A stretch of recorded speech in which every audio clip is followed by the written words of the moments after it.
Welcome to Rewild Your Business. I'm your host, John Oakes. Thank you so much for joining me again this week. Good to have you here.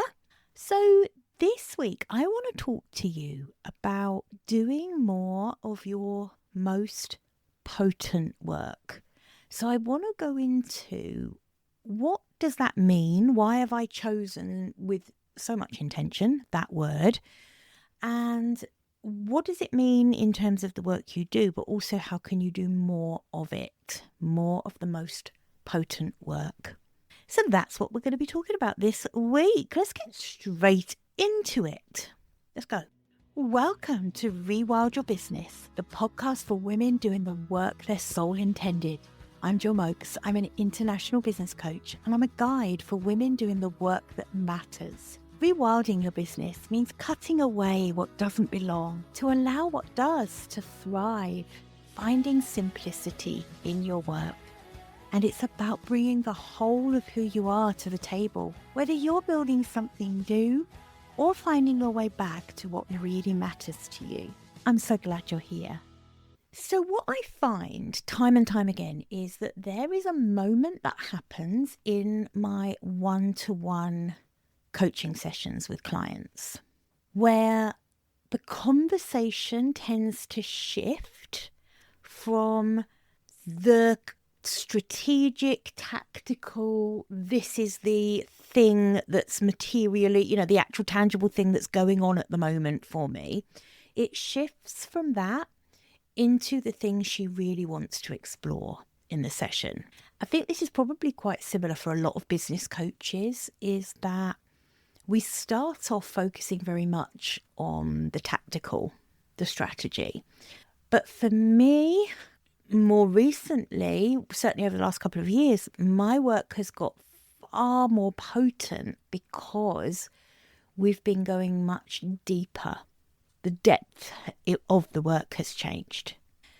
And at that point on a call where the client shifts the conversation from what's going on to how she's feeling about what's going on, or how she's feeling in general about whatever is on her mind, something in the Zoom room changes. And I can feel, it's really hard to describe it, but I can really feel when that happens. And something changes in me. Until we get to that point in a session, my brain is tending to be thinking about where the conversation's going and what I want to ask next, or what I'm thinking about strategically would be good at this point. And what happens is that when we get to that shift in the session, that changes and I am so much more present with my client in that moment. I think it's probably where the consulting hat comes off and the coaching hat properly goes on. I mean, I'm sure it is something around that, but it's really evident to me now that is the most potent part of the work I do. And for a long time, I think I had kind of categorized that as the bit around the real work, or the bit that we do before the real work starts, the real strategic work starts. And it could not be more different for me now. Now I know that the most potent work I do with a client is when we are doing that deeper identity level work.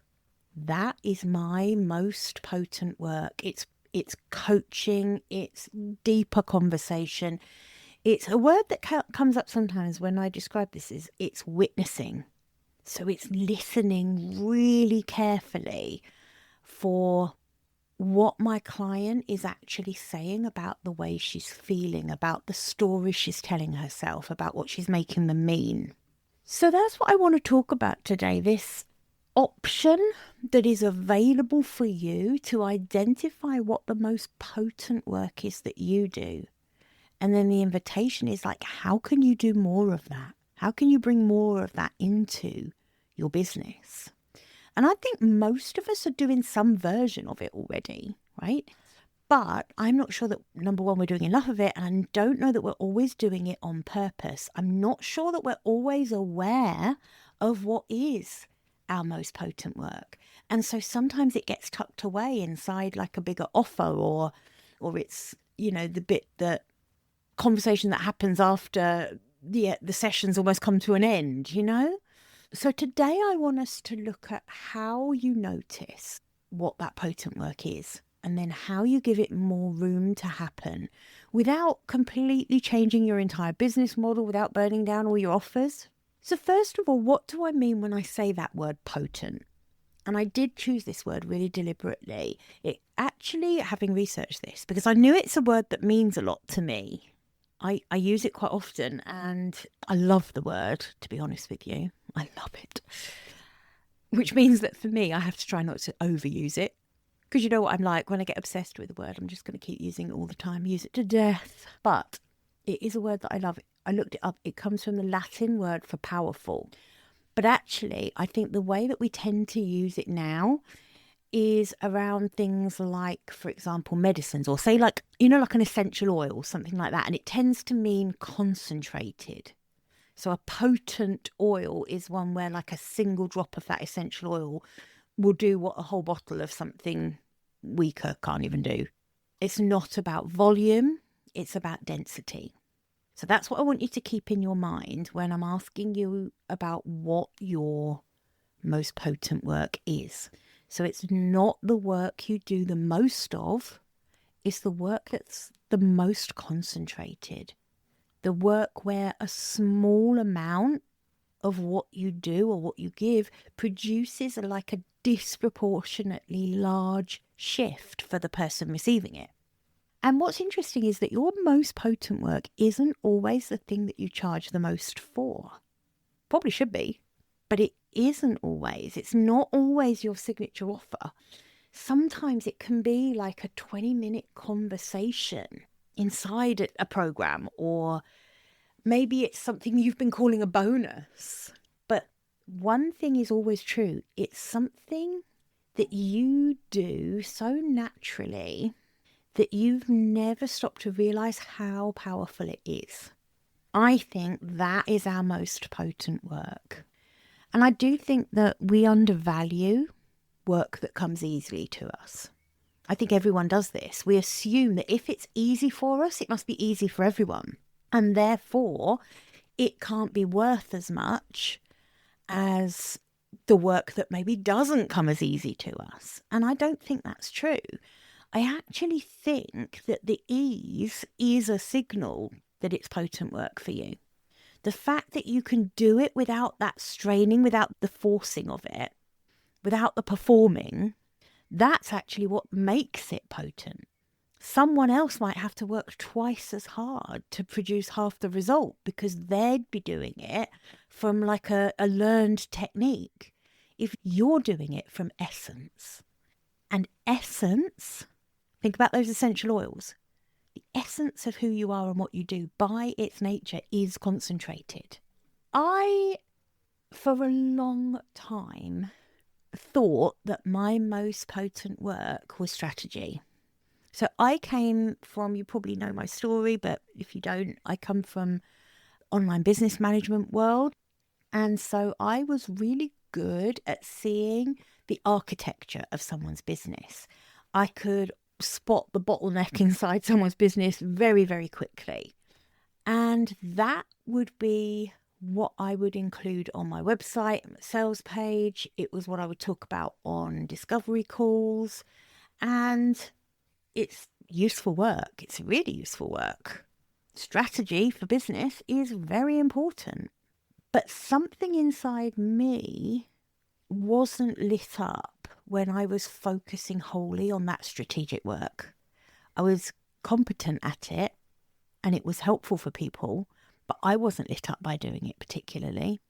And what I think I didn't clock for a long time was that there was something that kept happening towards the end of sessions where a client would kind of like go quiet for a minute and then they'd say something like, oh, but the real thing is, do you know what I mean? And then she would go on to explain what was actually going on. So that's when the conversation would probably turn a bit more to the fear of what she was trying to achieve in the business, or the history or her background that was influencing the way she was pricing or struggling to price what she did. And it would always come at the end of the session. And then I would find that I would come alive in that part of the conversation where we were starting to go much deeper into the identity work. And that part of the conversation is the part that I am meant to do. That's the work that I'm called to do. And for years, I thought of that part as the soft part. That was like the bit we did before we got into the real work of the strategy. But now I understand that that is the real work for me. It probably always has been, but I just didn't see it that way. And because I tended to position my offers from a strategic perspective, and don't get me wrong, the coaching work I do has strategy inside it. I talk a lot about strategy and what kind of strategic experiments we might do when it comes to growing our business. But it isn't the main piece of the work. It's never been the main piece of the work. It's never been the thing that's made the most difference. And so certainly for me, this is something that has really shifted over the last couple of years. And honestly, I would say that my private client work now is really designed around that depth of work. That's why it has to be one-to-one work, because it is so deep with each individual client. It's so bespoke to that client. Strategic work can be generic, to be quite honest. You can do that in a group, but depth work, identity work, that's really the potent work. Now, for you, I'm not going to say that that's what your most potent work will be. It might be, but the signs are what clients tell you. So a really interesting sign around what your most potent work is when clients come back months after they work with you. And it's not the testimonial that they gave you straight away after the work ended. It's what they come back and tell you made a difference for them much later on. It's the thing that's still really alive in them all that time after they finish working with you. Think about when a client comes to you via a referral. Another sign of where that most potent work for you might be is, what do they tell you is the reason that their friend recommended you to them? What are they naming there? Because whatever that is, that's probably going to be the thing. And it's not always the thing you're most conscious of that you're delivering. I think there is definitely a kind of work that we do because we're good at it, because we find it easy to talk about. So honestly, for me, if I were just selling strategy, that would be very easy to talk about. It's very black and white. Whereas the deeper work, the identity work, the stuff that I know when someone does this work, it will completely change how they grow their business. In fact, it might actually be the only thing that has ever worked in terms of growing their business. Actually, it often is the only thing that has ever worked when it comes to growing their business. But it's not as easy to talk about. It's not as easy to explain to someone as the strategy work, because it isn't as black and white. So I think, because it's less easy to talk about, then we can get in the habit of defaulting to talking about the thing that is easier to talk about. But I really want you to catch yourself from doing that, because when you start stepping into your most potent work, the work that you're really here to do, I would call it your calling, however you would phrase that, everything changes in the way you show up for your business. Everything will change in the way you market your business. The way you talk about it will become not easier, but it will become much more powerful. Much more powerful. There isn't always a tidy answer around this either. It's like you're not necessarily going to land with something that's beautifully brandable. And I actually think that's a good thing.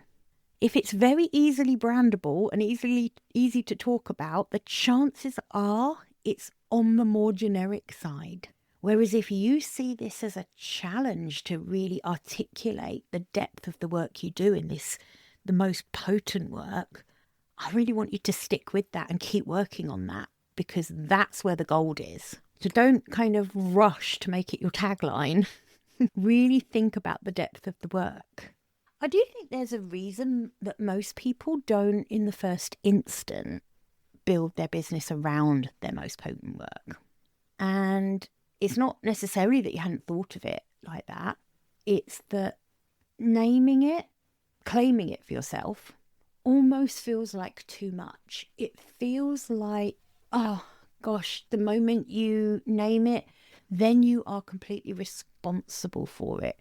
You can't hide it inside another offer. You have to put it front and center and let yourself be seen doing that work. So for me, for example, because there was a lot of imposter syndrome wrapped up in doing the deeper work, doing the soul-led part of my work, there was lots of imposter syndrome wrapped up in, who are you to claim to be intuitive? Who are you to claim this more spiritual side to your work? You're not in that club, right? So it was easier for me to keep the strategy front and center and let myself be seen as that person, because that I felt I had the credibility around already. Whereas this more potent work that I'm now absolutely unapologetic about owning, and I know is the most potent work, and I'm happy to share that with anyone, but it was harder to get to the place where I could be unapologetic about that. It was. And it's the work that means the most to me.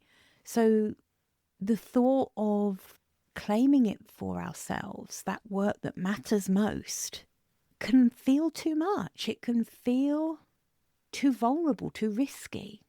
But I think that only a few people have the courage to really say, this is what matters most to me. This work, this is my work. This is what I'm here for.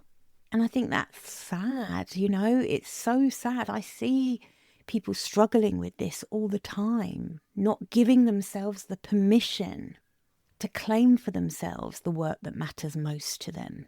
And we deny ourselves permission to do the work that matters, that potent work, for lots of reasons. The fears around judgment, the fears around failure, they're real. But then what happens is we build a version of our business to be acceptable rather than to be true. And that's a waste.